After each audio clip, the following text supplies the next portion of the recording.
பொன்னலர்ந்த நரும் செருந்தீகி பொழிலினூடே. கோவில்லேன் புறப்பட்டு ஜீயபுரம் போகும்பொழுது அந்த பாதைகள்லாம் ரெண்டு பக்கத்திலேயே சோலை நிரம்பியே இருக்கும். ராத்திரி 8 மணிக்கு புறப்படுவரா, புறப்பட்டு கொள்ளிடத்துல இறங்கிதானே ஜீயபுரம் போவார். அப்படி போகும்பொழுது ரெண்டு பக்கத்திலேயே சோலை. அந்த சோலை ரெண்டு பக்கத்திலையும் இருக்க நல்ல நிலவு வேற. அந்த சோலையினுடைய இடையில புகுந்து புகுந்து புகுந்து புகுந்து நம்பெருமாள் கொள்ளிடத்துல இறங்கி கொள்ளிடம் வழியா சுத்தின் வந்து மறுபடியும் காவேரியில இறங்கி மறுபடியும் ஜீயபுரம் வரும்போது பார்த்தா அந்த சோலையினுடைய இடையில புகுந்து புகுந்து பெருமாள் போகிற அழக பார்த்தா திருமங்கை மன்னன் ஏன் இந்த பாடு படமாட்டார்? அத நேர பார்த்துட்டு ஏன் படமாட்டார்? அத சொல்றார். நரும் செருந்தி, நல்ல சுகந்தம் உடையதானே செருந்தி. செருந்தின்னு ஒரு பூ. அந்த பூக்களுடைய பொழிலின் ஊடே ரெண்டு பக்கத்திலையும் நந்தவனம், நல்ல நீர்வளம் நிலவளம் உடையதானே பொழிலினூடே போயினாரே. அந்த இரண்டு பொழில்களுடைய இடையில புகுந்து புகுந்து போயினார். எங்க போனார்னா புனல்ல அரங்கம் ஊரென்று போயினாரே. எங்கள் ஊர் திருவரங்கம் என்று போயினாரே. ஓர் அழகையும் காண்பிச்சு போனார் என்று அர்த்தம். கனவு போல பட்டணம் மறைஞ்சுடல திருமங்கை மன்னனுக்கு திருவாலியில வந்துதான் காட்சி கொடுத்தார் என்று முதல் பாசுரம் தெரிகிறது. திருவாலியில் உள்ள திருவாலி மணவாளன் என்கின்ற இவரையே அழகிய மணவாளன் என்றுதான் சொல்லுவார். ரங்கநாதர் தான் திருவாலியில் இருக்கிறதுனாலே திருவாலியில் இருக்கிறவர்கள் எல்லாருமே ரங்கநாதன் தான் சொல்லுவார்.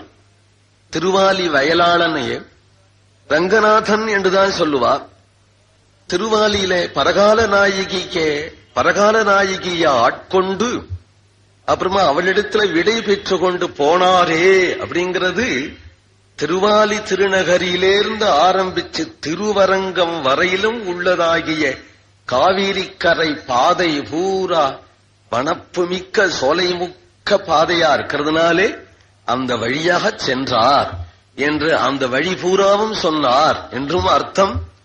திருவரங்கமே எங்கேயுமே பொழில் சூழ்ந்ததாக இருப்பதனாலே திருவரங்கத்துக்குள்ளேயே நடந்தார் என்றும் அர்த்தம். தேமருவு பொழிலிடத்து மலர்ந்த போதை தேன் அதனை வாய் மடுத்துன் பெடையும் நீயும் பூமருவி இனிதமர்ந்து பொறியினார்ந்த அருகால் சிறுவண்டேகே தொழுதேன் உன்னை ஆமருவி நிலை மேய்த்த அமரர் கோமான் அணி அழுந்தூர் நின்றானுக்கு இன்றே சென்று நீ மருவி அஞ்சாதே நின்றோர் மாது நின்னயம்தாள் என்றிரையே இயம்பி காணேயே. பெருமாள் போயிட்டார். அதே விரக வேதனையில இந்த நாயகி உட்கார்ந்திருக்கிறாள். போய் போய் வெகு நாட்கள் ஆயிடுது. எப்படி இருக்கிறார்? ஒரு கால் என்னையே மறந்துட்டாரா? போனவர் வரேன்னு சொன்னார், இன்னும் வரலையே என்று தயங்கி தயங்கி நிற்கும் பொழுது ஒரு வண்டு வருதாம் அங்க. அந்த வண்ட பார்க்கிறாள். தேமருவு பொழில் இடத்து மலர்ந்த போதை எங்கு பார்த்தாலும் தேன் மலிந்திருக்குன்னா புஷ்பம் நிறைய இருக்கு அந்த தோட்டத்துல. அழகிய பொழில் நந்தவனம், அதுல மலர்ந்த போதை தேன அதனை வாயும் அடுத்து அந்த போது புஷ்பம், அந்த புஷ்பத்துல உட்கார்ந்து அதுல உள்ள தேனை தன் வாயளவு மடுத்து குடிச்சு இந்த வண்டு. உன் பெடையும் நீயும், அந்த வண்டுக்கும் ஒரு காதலி இருக்கும். இது ஒரு ஆண் வண்டு. இரண்டுமாக சேர்ந்து அந்த தேனை பருகி பூமருவு இனிது அமர்ந்து அந்த பூவையே சயனமாக கொண்டு அதுல விளையாடினதுனாலே பொறியினார்ந்த அந்த வண்டுல சில புள்ளிகள் ஏற்பட்டு சந்தோஷமாக இருக்கிற அருகால் சிறுவண்டேயே. நான் என்னுடைய நாயகனை விட்டு பிரிஞ்சு ஏங்கி இருக்கிறது போல இல்லாதபடி நீங்களாவது ஜோடியாக சுகமாக இருக்கிறீர்களே என்று அந்த வண்டை கண்டு சந்தோஷம், பொறாமை இல்லை. இருந்தாலும் அந்த வண்டை தூதனாக அனுப்புறாள். அருகால் சிறுவண்டேகே, 6 கால் உடைய சிறுவண்டே. வண்டுகளுக்கெல்லாம் 6 கால் உண்டு. அதனாலதான் அத ஷட்பதம் ஷடங்கிரி என்று சொல்ற வழக்கு. பாகவதத்திலையும் கோபிகைகள் பிரமர கீதம் பிரசித்தம்.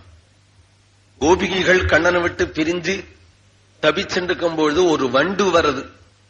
அந்த வண்டை பார்த்து அவர்கள் சொல்றார்கள், கிமிக பகுஷடங்கிரே காயசித்வம் யதூனாகம் அதிபதி மகிருகாணாம் அக்ரதோன புராணம்.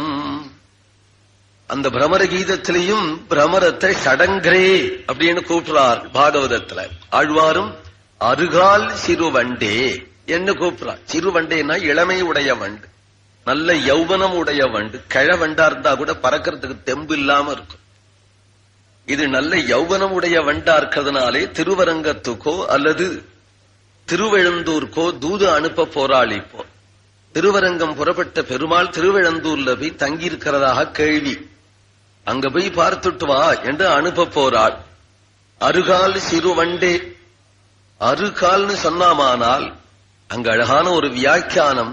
6 கால் இருக்கிறதுனால சீக்கிரம் பேடுவேன். கால் ஜாஸ்தியா இருந்தா சீக்கிரம் பேடலாம். ஒரு கால் 2 கால் வலிச்சாலும் 2 கால் நன்னா இருக்கும். ஒரு கால் 2 கால் விட்டவாள வட்டில அனுப்பிச்சோமானா அவள் நடமாட முடியாம உட்கார்ந்து நடுவாள். இதுக்கு 6 கால் இருக்கே, எனக்கு தூது போகக்கூடாதோ? 6 கால் இருக்கே என்று நினைச்சு அருகால் சிறுவண்டே இப்படி சொல்றோம் இல்லையா? இத பூர்வபட்சமாக கொண்டார். அதுக்கு ஏன் 6 கால் அப்படின்னு சொன்னார் என்று வியாக்கியானம். ஏன் 6 கால்? சீக்கிரம் போகுங்கிறதுக்கா? இல்லையே. 2 கால் இருந்தாலும் எப்படி போக போறோமோ அதுபோல 4 கால் உள்ள பிராணியும் 4 காலை தான் நடந்து போகும். அதனால சீக்கிரம் போயிட்டோம்னு சொல்ல முடியாது. 6 கால் சொன்னதுக்கு காரணம் அடுத்த வாக்கியம். அருகால் சிறுவண்டேகே தொழுதேன் உன்னை. 6 கால் உனக்கு இருந்ததானால் 6 காலிலையும் நான் என் தலையை வச்சு தொழுகிறேன். 2 கால் இருந்தா 2 காலிலையும் தொழுவது போலே உன்னுடைய சிறு சிறு 6 கால் இருக்கே, இந்த 6 காலிலையும் நான் தொழறேன். நீ போய் என்னை எம்பெருமானிடத்திலே சொல்லு. என்ன சொல்லணும்? தொழுதேன் உன்னை ஆமருவி நிறை மேய்த்த அமரர் கோமா. தேவாதி தேவன தேவாதி ராஜ விபோ அப்படின்னு நம்முடைய கீர்த்தனம். இந்த கஷேத்திரத்துல ஆழ்வார் சொல்றார், அங்க இருக்கக்கூடிய அமரர் கோமான் தேவாதி தேவனை எங்க இருக்கிறவர்னார்? அணிய அழுந்தூகூர் திருவெழுந்தூர் என்கின்ற தேரெழுந்தூர்னு அதுக்கு பெயர். தேரெழுந்தூர் திருவழுந்தூர், அந்த அழுந்தூர் மேற்றிசையிலே அங்குதான் இருக்கிறார் பெருமாள். என்ன பண்ணிட்டு இருக்கிறார்? ஆமருவி நிறை மேய்த்தக. பிருந்தாவனத்துல மாடு மேய்ச்சது போராது, யமுனா தீரத்துல மாடு மேய்ச்சது போராதுன்னு அந்த மாட்டெல்லாம் இங்க ஓட்டின்னு வந்து, ஏனால் காவேரி தீரம் இன்னமும் செழிப்பா இருக்குன்னு இங்க மேய்ச்சுண்டு பின்னாடி ஒரு மாட்டை நிறுத்தி அது மேல கை போட்டு கொண்டு ஒரு கையில சுருள் கோல் வைத்து கொண்டு மருவி நிற்கிறார். பசுமாட்டை கட்டி கொண்டு நிற்கிறார். மருவின்னு அடையாளம் சொல்லிவிட்டேன் உனக்கு. அவர்தான் என்னுடைய நாயகன். மருவின் இறை மேய்த்த அமரர் கோமான். ஆடு மேய்க்கிறவனா அப்படின்னு சுலபமா சொல்லிவிடாதே. அமரர் கோமான் தேவாதி தேவன். அவர் ஏன் மாடு மேய்க்கிறாப்புல ஆச்சுன்னு நினைக்காதே. ஏனால் இந்த அமரர்களை மேய்ச்சி கட்டுறத காட்டிலும் மாடு மேய்க்கிறது நல்லதுன்னு வந்துட்டார். அப்படின்னு அவள் எழப்பமானார். அவர்களை மேய்ச்சி கட்டினா அமிர்தமே அமிர்தமே அமிர்தமேன்னு கத்துவார்கள். எனக்கு அமிர்தம்தான் வேணும் என்பார்கள். மாடுகளை மேய்ச்சாலோ மேய விட்டா கூட போகாதபடி இவர் மாத்தி வச்சிருக்கிற காலையே நக்கும் பின்னாடி வந்து. அதனாலே அந்த மாடு மேய்ச்சென்றிருக்க. என் திருவடியே கத்தின்னு இருக்கக்கூடிய என்னுடைய மாடுகளாச்சே. ஆமருவின் இறை மேய்த்த அமரர் கோமான் அடியழுந்தூர் நின்றானுக்கு. 2 நாள் கழிச்சு போறேன். இன்றே சென்று இப்பொழுதே போ. பெருமாள் இடத்திலையா? பயமா இருக்குமே. நான் அஞ்சாதே, நீ மருவி அஞ்சாதே, நீ அவரை போய் சுழட்டி நில்லு. நின்ற ஓர் மாது நின்னயந்தாள். நாங்க போய் என்ன பண்ணணும்னால் அந்த ஆமருவியப்பனை பார்த்து உன்னையே நயந்து ஒரு மாது நின்றாள் என்று சொல்லும். ஒரு மாதுன்னு சொன்னா போருமானால் யார கைவிட்டுட்டு வந்திருக்கிறோம் அவருக்கு நிச்சயம் தெரியும். அதனால என் பேரை சொல்ல வேண்டாம். எனக்கு ஒரு தரிசனம் கொடுத்து என்னை கட்டி கொண்டு என்னை அழவிட்டுட்டு போனவர் ஒருவள் சொன்னாலே அவளுக்கு புரியும். மாது நின்னயந்தாள் என்றிறையே அப்படின்னு சொல்லிட்டு வான்னு சொல்லல. இயம்பி காணேயே அப்படி சொல்லிவிட்டு அவர் முகம் எப்படி இருந்ததுன்னு கண்டு வா அப்படிங்கிறார். அப்படி சொல்லிவிட்டு அவளா அப்படின்னு அலட்சியமா நினைக்கிறாரா, யாருன்னு தெரியலையே அப்படின்னு சந்தேகப்படுறாரா, பயக்கிறாரா, நயக்கிறாரா, அல்லது அப்படியா அப்படின்னு கருணையோட கேட்கிறாரா என்ற முகபாவம் தெரிஞ்சுண்டுவா. யாரோ அப்படின்னு கேட்டாரானா என்ன மறந்துட்டான்னு அர்த்தம். அவளான்னு கேட்டாளானா நான் ஏதோ அபராதம் பண்ணிருக்கேன்னு அர்த்தம். அப்படியா கஷ்டப்படுறாள் என்று கேட்டால் என்னிடத்துல அவருக்கு கருணை இருக்குன்னு என்ற அர்த்தம். அதனால முகபாவம் தெரிஞ்சுவா என்று சொல்லுகிறார். செங்காலமடனாராய் இன்றே சென்று திருக்கண்ணபுரம் புக்கு என் செங்கண்மாலுக்கு என் காதல் என் துணைவர்க்கு உரைத்தியாகில் இது ஒப்பது எமக்கு இன்பமில்லை. நாளும் பைங்கால மீதெல்லாம் குணரேயாகப் பழன மீன் மலர்ந்துண்ணத் தருவன் தந்தால் இங்கே வந்து இனி இருந்து உன் பெடையும் நீயும் இரு நிலத்தில் இனிது இன்பமைதலாமேகே. செங்கால மடனாராகாயி. நாரைன்னு ஒரு பட்சி வெள்ள வெளையன்னு இருக்கும், ஆகாசத்துல பறக்கும். கொக்கு இனம் அது. கொக்குன்னு ஒரு பட்சி உண்டு இல்லையா, அதனுடைய இனம். அதுக்கு கால் சிவப்பா இருக்கும். அதனால செங்கால மடனாராயி. மடம்னா முக்தமான பட்சி, மோகம் உடையதான பட்சி, சிவந்த கால் உடைய பட்சி. அந்த பட்சி ஆகாசத்துல வெகு தூரம் பறக்கிறது. ஆகாசம் நீளமா இருக்கிறதுனாலே வெள்ளையான பட்சி பறக்கும்போது பளிச்சுன்னு தெரியும். எங்கு போகிறதுனால் அநேகமா திருக்கண்ணபுரம் தான் இது போகிறது. சென்று திருக்கண்ணபுரம் பூக்கூ. அங்க போனையானால் மீன் எங்க இருக்குன்னு பார்க்காது. பக்கத்துல சமுத்திரம் இருக்கிறதுனாலே சமுத்திரக்கரை மீன் எல்லாம் நிறைய இருக்குன்னு நினைச்சு கொத்துறதுக்காக தான் இது போகிறதுன்னு நினைச்சேன். மீன் கொத்தணும்னு போகாதே. அங்க போனையானால் என் செங்கண்மாலுக்கு. அங்க அழகிய மீன் போன்ற நீண்ட கண்களுடைய சௌரி பெருமாள் இருக்கிறார். அவர் என்னுடைய மாலுக்கு என் சித்தத்தை மயக்கினவர், என்னுடைய காதலனவர். என் காதல் என் துணைவர்க்கு. என்னுடைய துணைவன் அவர்தான். அவரிடத்துல போய் என் காதலே அவருக்கு சொல்லணும். நான் எப்படி இங்க உருகி கொண்டிருக்கிறேன் விரக தாபத்தினாலே என்று உரைத்தியாகில்.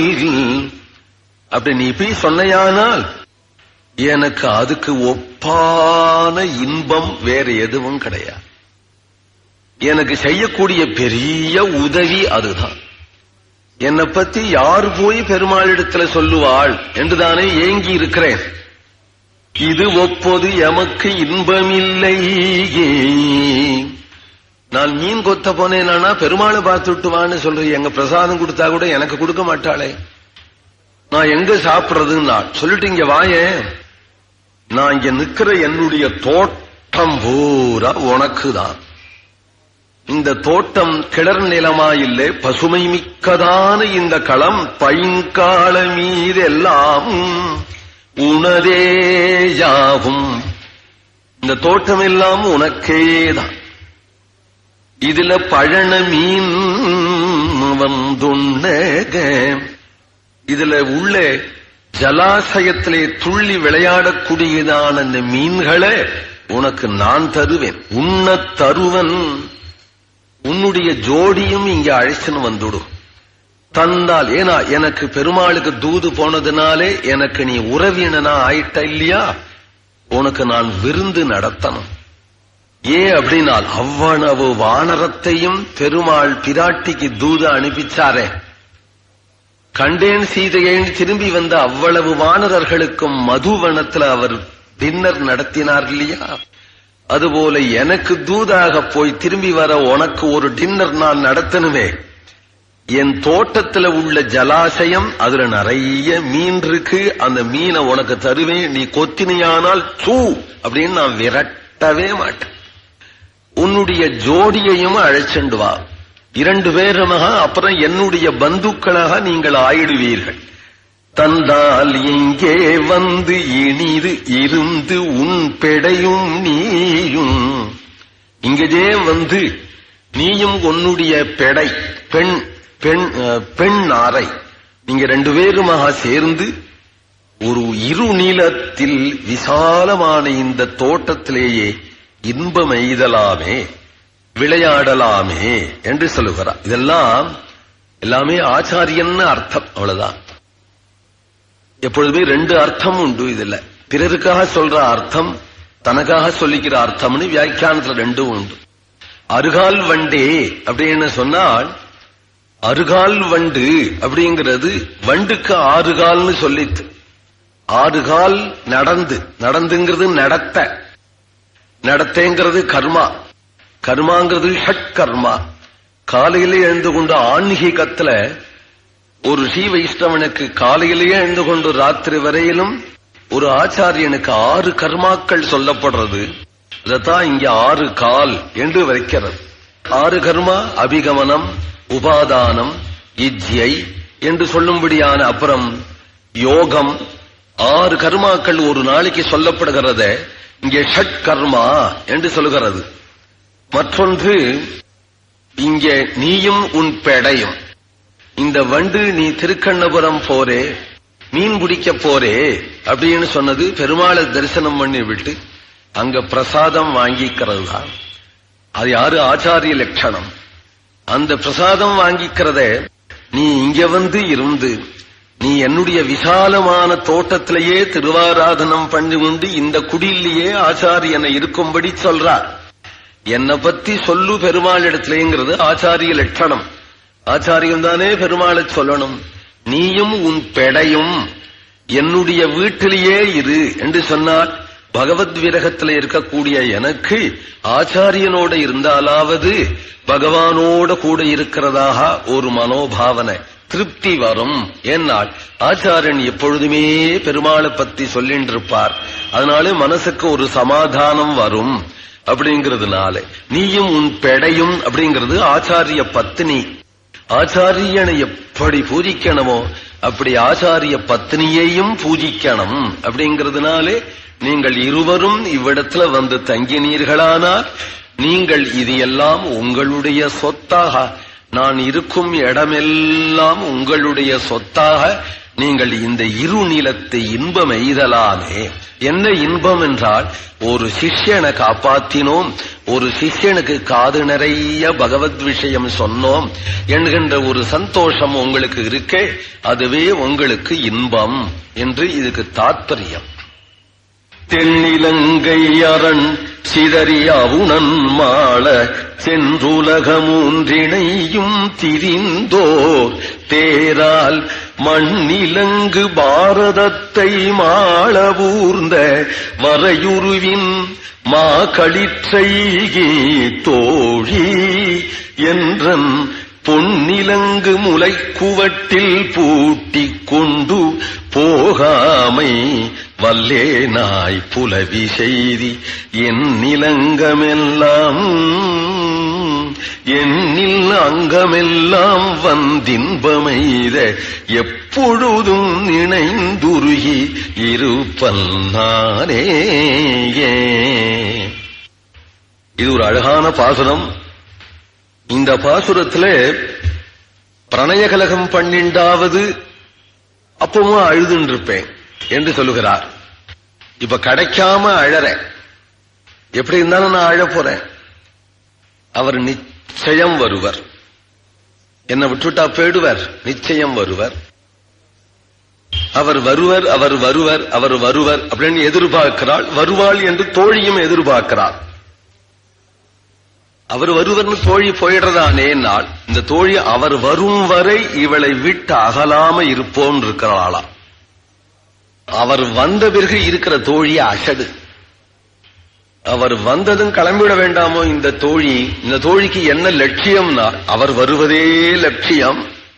இவள் படுற பாட்டுக்கு அவர் வந்துட்டா தேவையிலையே, அவர் வந்துட்டா தேவையிலையே, விட்டுட்டு போ, இப்படியாவது போகட்டும் விட்டுட்டு போயிட்டானால் இவளுக்கு உயிர் போயிடுமே. உயிர் போச்சுன்னா போகட்டுமே, எனக்கும் நஷ்டமா அவருக்கும் நஷ்டம். இவளுக்கு உயிர் போயிடுத்தானால் அவர் என்ன பாடுபடுவார். எனக்கு ஓயாமல் பெருமாளை பத்தியே பேசின்றிருக்கிற இவள் எனக்கு உற்ற தோழி. இவள் போயிட்டானால் எனக்கும் பெருமாளை பத்தி சொல்றவாள் ஒருத்தர் கிடைக்காததுனாலே எனக்கும் நஷ்டம். ஆகினாலே இவளுக்கு கூட இருந்து இவளுக்கு தாரக போஷகமாயிருக்கிறது பகவன் நாம சங்கீர்த்தனம். அதை செய்து கொண்டே இவள் உயிரை காப்பாற்றின்றிருக்கிற தோழி அவர் வரவரேலும் இருக்கேன் என்று இருந்திருக்கிறாள். அவர் வந்துட்டாரானால் இவள் எவ்வளவு குதூகலமாக அவரை அழைச்சென்று போவாள் அப்படின்னு தோழி இஷ்டப்படுறாள். அதுக்கு இவள் சொல்றார், அவர் வந்தா நாம் பேசவே போறது இல்லை. ஏன்னா அவர் வெறும் முரடு, அவர் மகா முரடு. அந்த முரட்டை கண்டா இவ்வளவு ஆசைப்படுற. அவர் என்ன முரட்டுத்தனம் பண்ணினார். தென்னிலங்கை அரண் சிதறி அவுணன் மாளச் சென்று உலகம் 3 அவருடைய செய்தது. லங்கா பட்டணம் பூரா செதறும்படியாக அட்டிச்சு அவ்வளவு பெரிய யுத்தம் பண்ணார் இல்லையா. ஒரே ஒரு பொம்மநாட்டி சீதைக்காக லங்க பூரா அலற அடிச்சார். அந்த சீதையிட்ட எவ்வளவு பிரியம் இருந்தா அப்படி செஞ்சிருப்பார். அடுத்தது அவுணன் வாழச் சென்று உலகம் 3 திரிந்து இங்க ஒரு கால் வச்சு சத்தியலோகம் வரையிலும் ஒரு கால் வச்சு பூமி பிராட்டிக்கிட்ட எவ்வளவு ஆசை அவருக்கு. அப்படி அளந்தார். ஓர் தேரால் மண் இலங்கு பாரதத்தை மாள ஊர்ந்தேகை. பாரத யுத்தமே நடத்தினது இவர்தான். சமாதானம் பண்ணிவிடுறேன்னு போய் தூது போயிட்டு சண்டைய மூட்டி விட்டுட்டார். பாரத யுத்தத்தையே நடத்தினவர் இவர்தான். ஏன்னா அவரால் சும்மா இருக்க முடியாது, எனக்கு தெரியும். பேசாம படுத்துட்டு இருக்க கூடாது, சும்மா இருக்க மாட்டார். இங்க ஓடுறது அங்க ஓடுறது, இங்க அளக்கிறது இங்க அளக்கிறது, இங்க ஒரு கால் வைக்கிறது, சத்தியலோகத்துல ஒரு கால் வைக்கிறது. பாரத யுத்தம் நடந்தது, இங்க ஒரு யுத்தம் அங்க ஒரு யுத்தம். ராமாயண யுத்தத்தோட நிறுத்தக்கூடாதா? சும்மா சண்டையா, யுகத்துக்கு யுகம் சண்டையா, அவதாரத்துக்கு அவதார சண்டையா. அவர் வரட்டும் இங்க. ஏன்னா இப்படி செஞ்சுட்டு இருந்தாரானா என்னோட பேசுறதுக்கு அவருக்கு ஏது டைம் கேட்டா நான் என்ன பண்ணுவேன், வரத்துக்கு ஒழியவே இல்லை என்று சொல்றார். ஒழியாம பண்ணிக்கிறது தானாதானே. எப்போதும் என்னோட இருந்தால் என்ன, அவர் வந்தா நான் படுற பாடு கிட்டக இருந்து பார்த்தா தேவல. நாம் படுற பாடு கிட்டக இருந்து பார்த்தா தேவலைன்னு நினைச்சாலோ அவர் வந்ததுமே என் பாடு தீர்ந்து போயிடுறது. சந்தோஷமா இருக்கேன், சந்தோஷமா இருக்கத பார்த்துட்டு எப்போதும் சந்தோஷமா தானே இருக்கா அப்படின்னு போயிடுறார். அதனால என்றைக்கோ வர்றது ஒரு நாள், அப்புறம் அழ விடுறது 1000 நாள். அதனால என்ன நாள் 1000 நாளும் நான் அழறேனே, இந்த ஒரு நாளும் நான் அழறேனே. அதனால வந்தது அவர் மேல போய் நாம் விழ போறது இல்லை என்று ஒரு திட்டமிட்டுண்டாளா. முகம் கொடுக்கிறது இல்லை ஏனால் இவ்வளவு நாள் அழுததுக்கு என்ன ஆச்சு? இப்ப சமாதானம் என்ன வேண்டிருக்கு? இந்த சமாதானம் எனக்கு வேண்டியது இல்லை. வரையுருவின் மாகளிற்றை தோழியே என்றன் பொன்னிலங்கு. கிருஷ்ணன்கிறது ஒரு யானை குட்டி. இந்த யானை குட்டியை எங்க பார்க்கலாம் அப்படின்னு கிருஷ்ண கர்ணாமிரத்துல சொன்னார். வேதாந்தத்தினுடைய உச்சியில பார்க்கலாம். கிருஷ்ணனை எங்க பார்க்கலாம், அவனை எங்க தேடலாம் அப்படின்னு சொன்னார். அப்ப கோபிகைகளுடைய மார்புல பார்க்கலாம் அப்படிங்கிறார் கிருஷ்ண கர்ணாமிர்தத்துல. அதுபோல இந்த பரகால நாயகி அந்த யானை குட்டிய கட்டி போடுறதுக்கு ஒரு தொழு போல என்னுடைய மார்பு இருக்கு. என்னுடைய மார்புல தானே விழுவார். அந்த சமயமா பார்த்து அவரை கட்டி விடுவேன். அங்கேயே இருக்கட்டும், அவிழ்த்து விட போறதில்லை. என்றன் பொன்னிலங்கு முலை கூவட்டில் பூட்டி கொண்டு போகாமை வல்லேனாகாய். அவரை போக விட மாட்டேன். அப்புறம் கட்டி போட்டு விடுறேன். நான் இப்படி கட்டி போட்டாலும் அப்புறமா அவரை உன்னோட பேச முடியாது, விளையாட முடியாது. அப்பமா அழுகதானே நான் அழறேன். இவ்வளவு காலம் பிரிஞ்சிருந்து அழறே, இப்ப பூட்டி வச்சுட்டு அழறேன். போக விடமாட்டேன். உம்மை கட்டி போட்டாச்சு, போக விடமாட்டேன். விடமாட்டேன் என்று கையில இல்லாம அழுதேன், இப்ப கையில வச்சுட்டே அழறேன். போகாமை வல்லே நாய் புலவி எய்தி எண்ணில் அங்கமெல்லாம். அவனை விட்டு பிரிஞ்சு அழுதால் விரகத்தினால அழறது, அவனை வச்சுண்டே அழர். இப்படி அழுதேன். ஆனால் என் அங்கமெல்லாம் வைது இன்பம் எய்த ஆத்திரம் தீருவேன். அப்போ என்னுடைய அங்கமெல்லாம் ஒரு பேரின்பம் எனக்கு. எப்பொழுதும் நினைந்து உருகியிருப்பல் நானேயே. இந்த பாசுரத்தினாலேயே இவ்வளவு நேரம் விரகம் போல மிளனம்தான் கண்டதிலிருந்து. ராமனாக கண்டாள் முதல்ல, அப்புறம் கண்ணனாக வந்தான், அப்புறம் வயலாளி மணவாளனாக வந்தான், அப்புறம் நம்பெருமாளாக வந்தான், அப்புறம் ஆமருவியப்பனாக நினைச்சாள். ஆக அவனோட கூட இருந்த பொன்னான நாட்கள் பிரிவு போல பிரிவு. மறுபடியும் வந்தால் கட்டி போட்டுடுவேன் ஹிருதயத்துல அப்படிங்கிற ஒரு ஆறுதலோட பிரபந்தம் பூர்த்தி ஆகிறது. இந்த ஆறுதலை சொல்றாள் என்னிடத்துல. அவர் கிடைச்சு விட்டான்னு அர்த்தம். என் ஹிருதயத்தை விட்டு நீங்க மாட்டான், என் ஹிருதயத்தில் அவனை கட்டி விட்டேன். அன்றாயர் குல மகளுக்கு அரையன் தன்னை அலை கடலை கடைந்தடைத்தவம்மான் தன்னை குன்றாத வலி அறக்கர்கோனை மாள கொடும் சிலைவாய் சரம் துறந்து குலம் களைந்து வென்றானை குன்றெடுத்த தோழினானை விரிதிரை நீர் விண்ணகரம் மறுவினாளும் நின்றானை தன் குடந்தை கிடந்த மாலை நெடியானை அடிநாயேன் நினைந்திட்டேனே. அன்றாயர் குலமகளுக்கு, ஆயர் குலமகள் நப்பின்னை, நீளான் பேர் அந்த கோபிகைக்கு. அவளுக்கு அரசன். அலைகடலை கடைந்து அடைந்தவம்மாள், கடைந்து அடைத்தவம்மாள் தன்னை. அலைகடலை கடைந்து, கடையறதும் பெரிய பிராட்டியாருக்காக, மகாலட்சுமிக்காக. கடலையை அடைத்ததும் ஸ்ரீராமாவதாரத்துல சீதா பிராட்டிக்காக. குன்றாத வலி அறக்கர்கோனை மாள கொடும் சிலை வாய் சரம் துறந்து குலம் களைந்து. குன்றாத வலிமையுடைய அறக்கர்கோனா இருக்கக்கூடிய ராவணன் மாளும்படியாக கோதண்டத்தை வளைத்து பெரும் போர் நடத்தி ராட்சச குலமே அழியும்படி செய்து வென்றானை, வெற்றி உடையவனாக இருக்கக்கூடிய வீரராகவனை, குன்றெடுத்த தோழினானை. தன்னை இவ்வளவு வீரச் செயலும் சீதைக்காக அர்த்தம்.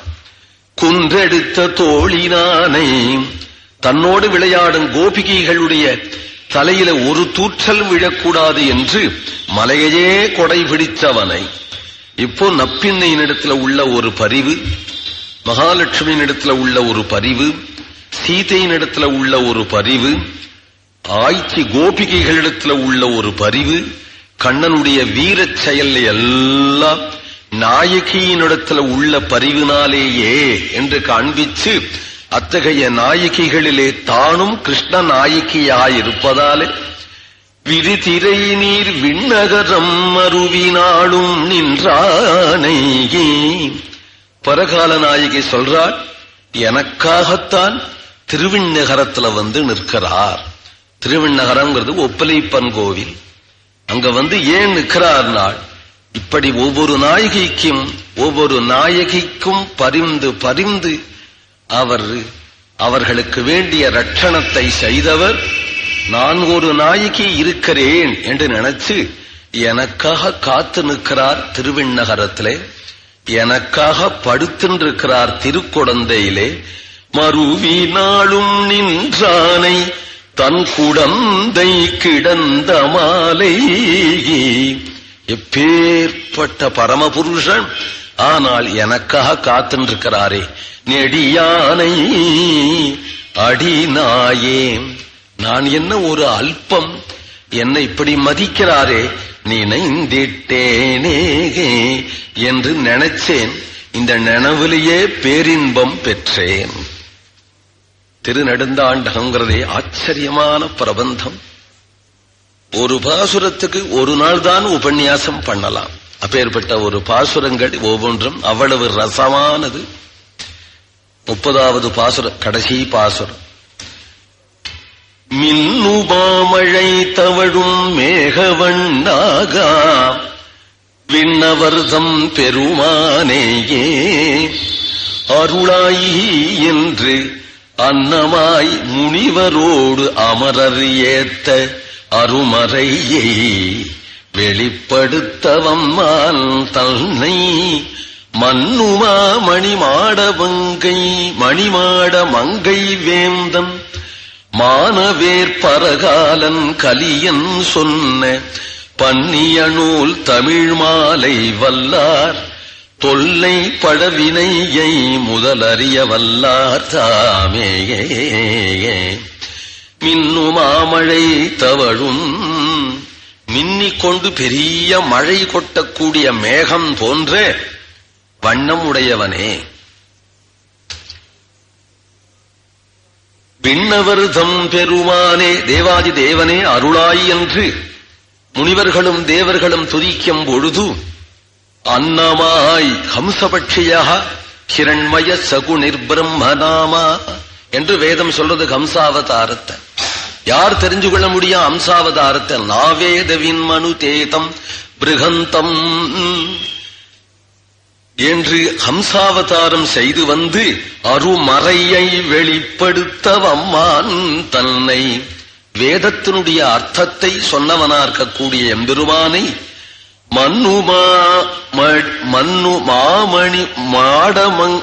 மணிமாடமங்கை வேந்தன், அழகிய நாற்புறங்கள்ளியும் மணிமாடங்கள் திரும்பினதாகிய இந்த திருநாங்கூர் சாம்ராஜ்யத்துக்கு அரசனார்க்கக்கூடிய மங்கை வேந்தன் மானவேர், அவனுடைய ஒரு கௌரவத்துக்கு ஏற்றதாகிய வேல் உடையவன், பரகாலன் கலியன் என்று புகழ் உடையவரார்க்கக்கூடிய ஆழ்வார் சொன்ன பண்ணிய நூல் இனிமைதான இந்த தமிழ் மாலை, இதை வல்லார், இதை சேவிக்கும்படியான பாக்கியம் உடையவர்கள் தொல்லை பழவினையை முதலறிய வல்லார்தாமே. இவருக்கு ஜன்ம ஜன்மமாய் இருக்கக்கூடிய கர்ம வாசனையாலே அனந்த கோடி ஜன்மமாக எவ்வளவு பாபங்கள் இவர்கள் பண்ணிருக்கிறார்களோ அவ்வளவும் இந்த பாசுரத்தை சேவிச்சதனாலேயே பொசுங்கிடும் என்கிறார். பாபம் பொசுங்கிடும்னா போராதே என்னார். ஏனால் பிராயச்சித்தங்கள் செய்தால் பாபம்தானே பொசுங்கும், பாபத்துக்கு முதல் பொசுங்காது. முதல் என்ன பண்ணும் நாள் மறுபடியும் பாபம் பண்ண வைக்கும். அந்த முதலே பொசுக்கிற கிழங்கே பொசுங்கினாதான் மறுபடியும் துளுக்காம இருக்கும். அதை இங்கே சொல்றார். பழவினையை அந்த வினை பொசுங்கும்னால் அந்த வினையும் முதல் அறிய அதனுடைய அடியோட பொசுங்கி வேடும். மறுபடியும் இவனுக்கு கர்ம வாசனையே கிடையாதுன்னால் அப்புறம் மோட்சம்தான் என்று அர்த்தம். அருமையான பாசுரங்கள், அருமையான பிரபந்தம். இதை சேவிக்கும்படியான பாக்கியம் கிடைச்சது. நாளைக்கு சிறு திருமடல், பெரிய திருமடல் 2 மடல் பிரபந்தத்தை அருளி செய்திருக்கிறார். நாளைக்கு தொடங்குவோம். கோவிந்த நாம சங்கீர்த்தனம் ரங்கே சமாம் பாகி.